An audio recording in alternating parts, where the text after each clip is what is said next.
আমি রাজনীতিতে ফিরবো না। আমি বলে দিয়েছি, আমি এই নষ্ট পচা জঘন্য রাজনীতিতে আমি ফিরবো না। আমি এখান থেকে গিয়ে জিডি করব। দেখেন, আমি নিজেকে সাধারণ নাগরিক মনে করি। আমি নিজে আমার নিজের গাড়ি চালাই, আমার ড্রাইভার নাই, আমি নিজেই যাতায়াত করি। আমি চেষ্টা করি একদম সাধারণ মানুষের মতোই চলাফেরা করতে। আমার একটা ফিটনেস সেন্টার আছে, আমি সেখানে কাজ করে আমি আমার দিন চালাই। হ্যাঁ, তো আমি অনেস্টির সাথে আমি কাজ করেছি। আমি যখন স্বরাষ্ট্র প্রতিমন্ত্রী ছিলাম, আমার দায়িত্ব আমি নীতির সাথে, আদর্শের সাথে, সততার সাথে আমি পালন করতে চেয়েছি। আমি অন্যায়, অনিয়ম, দুর্নীতির বিরুদ্ধে সোচ্চার ছিলাম এবং পদক্ষেপ নেওয়ার চেষ্টা করেছি। পরবর্তীতে আমি পদত্যাগ করার পরেও সময় সময় কিন্তু আমার উপরে নানাভাবে নানা কিছু করা হয়েছিল।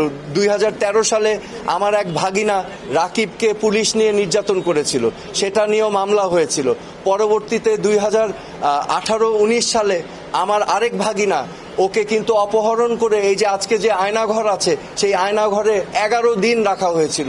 আমি কিন্তু সে সময় প্রতিবাদ করেছিলাম গুম, খুন, হত্যার বিরুদ্ধে, এবং আমি অনেক কষ্ট করে, অনেক কায়দা করে আমার ভাগিনাকে উদ্ধার করে এনেছিলাম। এবং আমি সেই সময় কিন্তু বারবার বলেছিলাম, এরকম ঘটনা ঠিক না, এরকম ঘটনা যেন আর কোনোদিনও বাংলাদেশের মাটিতে না হয়। তো আমি সবসময় প্রতিবাদ করে এসেছি আমার অবস্থান থেকে। আমি তো একজন সাধারণ নাগরিক, আমারও তো নিরাপত্তার একটা বিষয় থেকে যায়, তাই না? তো আমার অবস্থান থেকে আমি চেষ্টা করেছি, সবসময় বলেছি, অন্যায়ের বিরুদ্ধে আমি কথা বলেছি। এবং বর্তমানে আমি যেটা ফিল করছি যে এখানে যেহেতু একটা পরিস্থিতি বিরাজমান আছে, এখানে বিভিন্ন মহলের থেকে স্বাভাবিকভাবে হতে পারে। আমার আরেকটা পরিচয় আছে, আমি বাংলাদেশের প্রথম প্রধানমন্ত্রীর সন্তান। তো আপনারা স্বাভাবিকভাবেই বুঝতে পারছেন যে আমি সাধারণভাবে চলার চেষ্টা করলেও এই পরিচিতিগুলো কিন্তু আমাকে ছাড়ছে না। তো সেই কারণেই আমি আমার নিরাপত্তা নিয়ে একটু শঙ্কিত, কারণ আমারও অধিকার আছে একজন সাধারণ নাগরিক হিসাবে বেঁচে থাকার। এই ঘটনা যেগুলো ঘটেছে আমি সুস্পষ্টভাবে আগেও বলেছি, হত্যা, গুম, নির্যাতন, মানুষের গণতান্ত্রিক অধিকারকে বিলুপ্ত করা, এগুলোকে আমি কোনোদিনও সাপোর্ট করিনি। এবং আমার অবস্থান থেকে আমি সবসময় এটার প্রতিবাদ করে এসেছি যতটুকু পেরেছি আমি, কারণ আমারও নিরাপত্তার বিষয় ছিল। আমি ওনার একটা কোয়েশ্চেনের উত্তর দিই।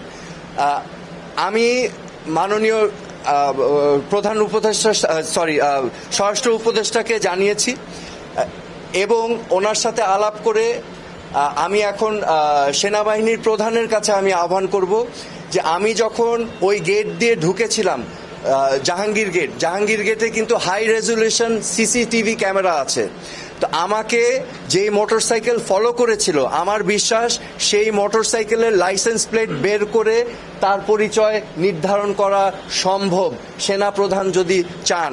হ্যাঁ, আমি টাইমটাও বলে দিচ্ছি, আমি জাহাঙ্গীর গেট প্রবেশ করেছি 10:50 বা 51 থেকে 10:55 বা 56-র মধ্যে গতকাল রাতে।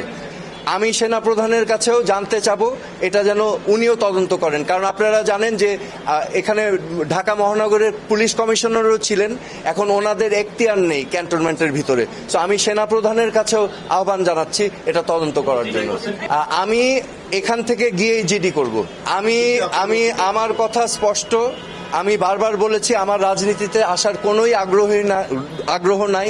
এই পচা, নোংরা, নষ্ট রাজনৈতিক কালচারে আমি আসার ইচ্ছুক না।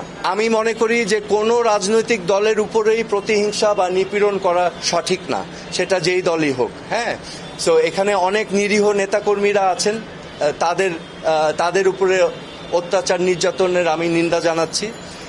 পাশাপাশি আমি আওয়ামী লীগকে বলবো এবং সকল রাজনৈতিক দলকে বলবো, একটু আত্মসমালোচনা এবং আত্ম উপলব্ধি করে অনুশোচনাটা খুবই প্রয়োজন ভবিষ্যতে এগিয়ে যাওয়ার জন্য। আমি রাজনীতিতে ফিরবো না। আমি বলে দিয়েছি, আমি এই নষ্ট, পচা, জঘন্য রাজনীতিতে আমি ফিরবো না।